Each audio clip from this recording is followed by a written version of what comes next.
Қыздар, қалдарыңыз қалай? Мен сіздерге мына жерде бір құрағым түзу шықпайды, неге менің құрағым қисайып кете береді деген қыздарға бір кеңес айтқым келеді. Ол лапканың бойымен түзу тігу. Кейбір кісілер қисығынан кетеді, бір жері жіңішке, бір жері жуан етіп тігіп жатады ғой.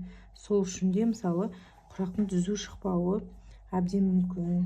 Былай тіккен кезде ровно лапканың бойымен тігуді әдетке алу керек. Мен осылай тіккен кезде ровно лапканың бойы 5 мм болса 5 мм тігілу керек. Сол кезде сізде құрақтарыңыз, мынаны егер сіз мына жерден 2 мм бүйтіп қисық тігіп отырсаңыздар, ол түзу шықпайды. Сол үшін мен сіздерге қарапайым мынандай обычный дәптер, математика дәптер, осымен кішкене ең басында жаттықсаңыздар деймін.